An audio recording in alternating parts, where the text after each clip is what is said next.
Colin Tincknell, sorry, had to call. No worries. Sorry. Thank you, Wasn't expecting. Acting Deputy President.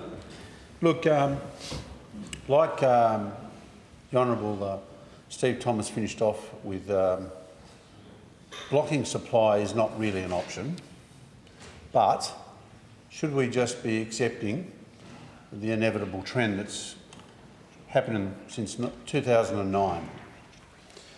There are some other options, and I would like to talk about that a little bit later.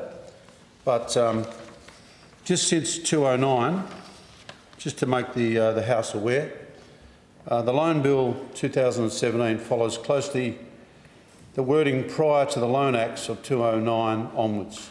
Here are the borrowings authorised by the previous Loan Acts. Loan Act 1997, 20 million. Loan Act 1999, 260 million.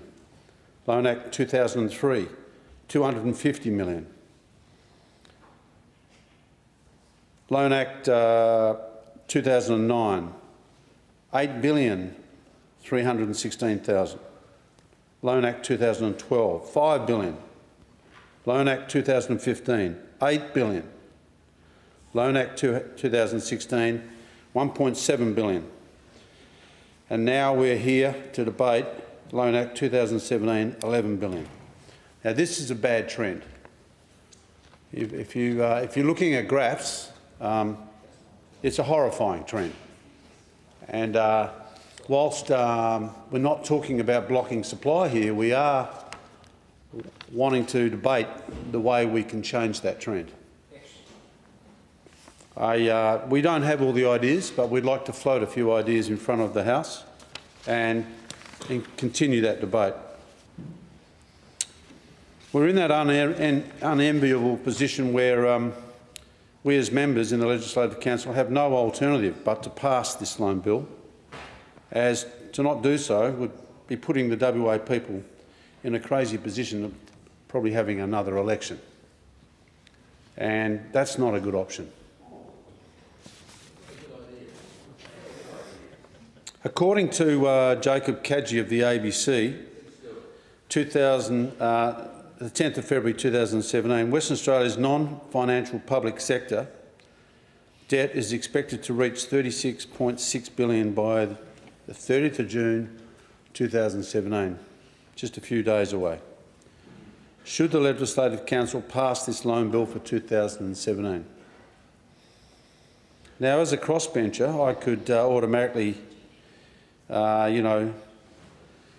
use this as a bit of negotiation power between us and the government, but that's not the way we operate. We've said that as a crossbench we are here to progress this state, and we want Western Australia to be in a better position in 4 years' time, not a worse position. Any future borrowings should be cautious and for immediate requirements only. So we are now looking at approving $11 billion, and we don't really know how that money is going to be spent. So we're saying that we should be very cautious about this, and it should be for immediate requirements only. Now, the previous Liberal government, National government, quite honestly, they need to be ashamed of this current state debt. It's mismanagement at the highest level, and has put the WA people and the government, the current government, in a very dangerous position. It's caused a loss of reputation to WA, and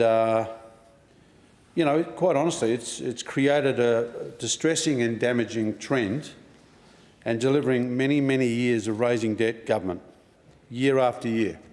So people like the Honourable Aaron Stonehouse will have to pay these debts. Oh no! Now, I don't think we should be just accepting the inevitable. I think we need to get outside of our comfort zone and look for alternatives.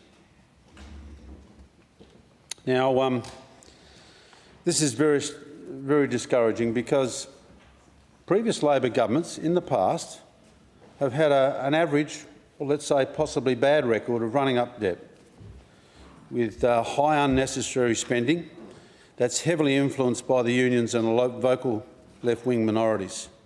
Now, this trend cannot continue as it's reckless and unsustainable. We need to put a lid on spending. No more extravagant shopping lists by unions and vocal left-wing minorities. No more fear-mongering to multi-billion-dollar private investment. We need to increase sustainable private investment now.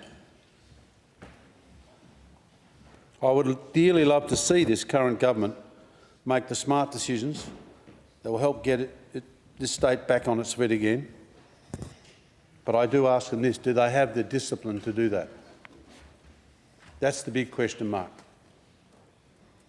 I hope they do. I hope the Premier in 4 years' time is considered one of the best premiers that we've ever had in this state. I hope that's the case. That's the big test. Why do we have to continue to accept this rising debt? Why not plan for a revenue surplus in the future? Why don't we have a future fund? Why maybe if we did, we wouldn't be in the position we're in now. I would like to just offer, and happy to debate this at any stage, another plan. Now, please bear with me, this could take a little bit of time. The purpose of the Legislative Council is to review. The Legislative Council has the power to refer the loan bill to a standing committee or a select committee. Option 1. The budget could be brought down prior to the passage of the loan bill.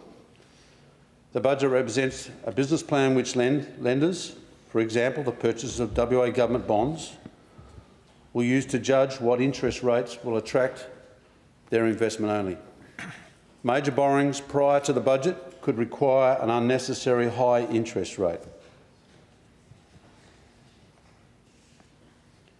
One probable effect of the passage of the Loan Bill 2017 will be the removal of the urgency of demanding redress from the Commonwealth for plundering Western Australia through their unfair malproportion of the GST. The cumulative loss to Western Australia from the commencement of GST on the 1st of July 2000 to the end of 2017-2018 financial year is calculated at $28.84 million. Since the commencement of GST, the total of untied payments to Western Australia has been $13,527 million.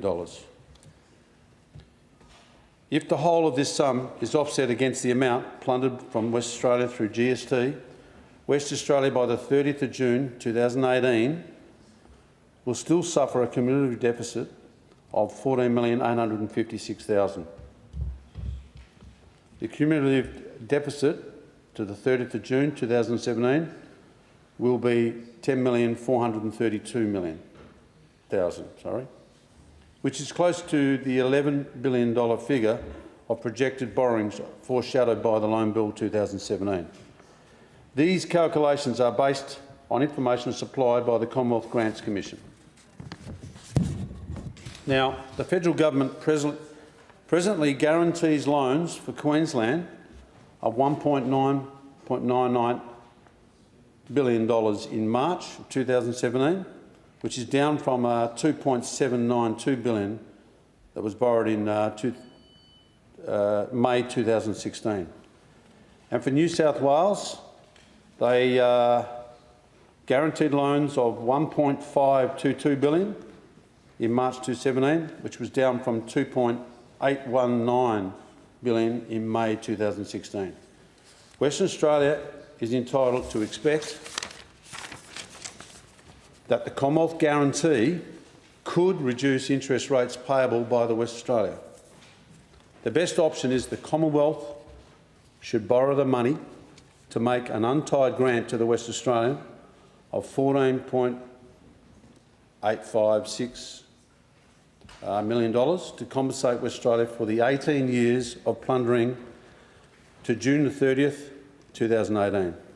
Another option is that the Commonwealth borrows $11 billion on lends and that sum to Western Australia at zero interest. A purposeful representation to the Commonwealth could certainly be made prior to the passage of the Loan Bill 2017.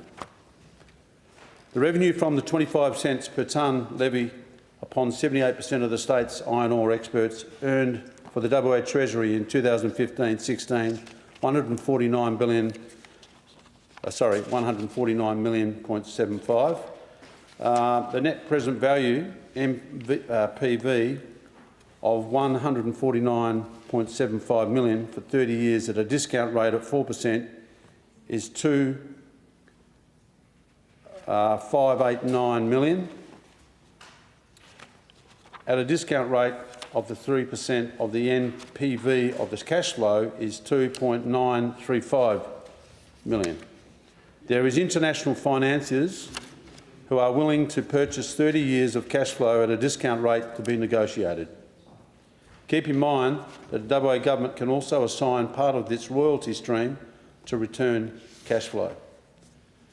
For example, the NPV at 4% discount of 30 years of the 7.5 royalty on expected production of 55 million tonnes per year from the Roy Hill mine alone is 5,349,000. Sorry, 5,349,000. You mean million or billion? Billion. Sorry. Yes, I did say million. Billion. 5.349 billion at the price of the Australian dollars at $75. In other words, the government can sell its revenue stream for the probable life of just one mine for more than $5 billion. This form of financing could certainly be investigated before the passage of the Loan Bill. Now, that's all I've got to say on that. We're in a position where we have no real alternative but to pass the bill, but we should be investigating other ways of financing the future. So Mr Aaron Stonehouse is not responsible, the honourable member, is not responsible for the debt in the coming years.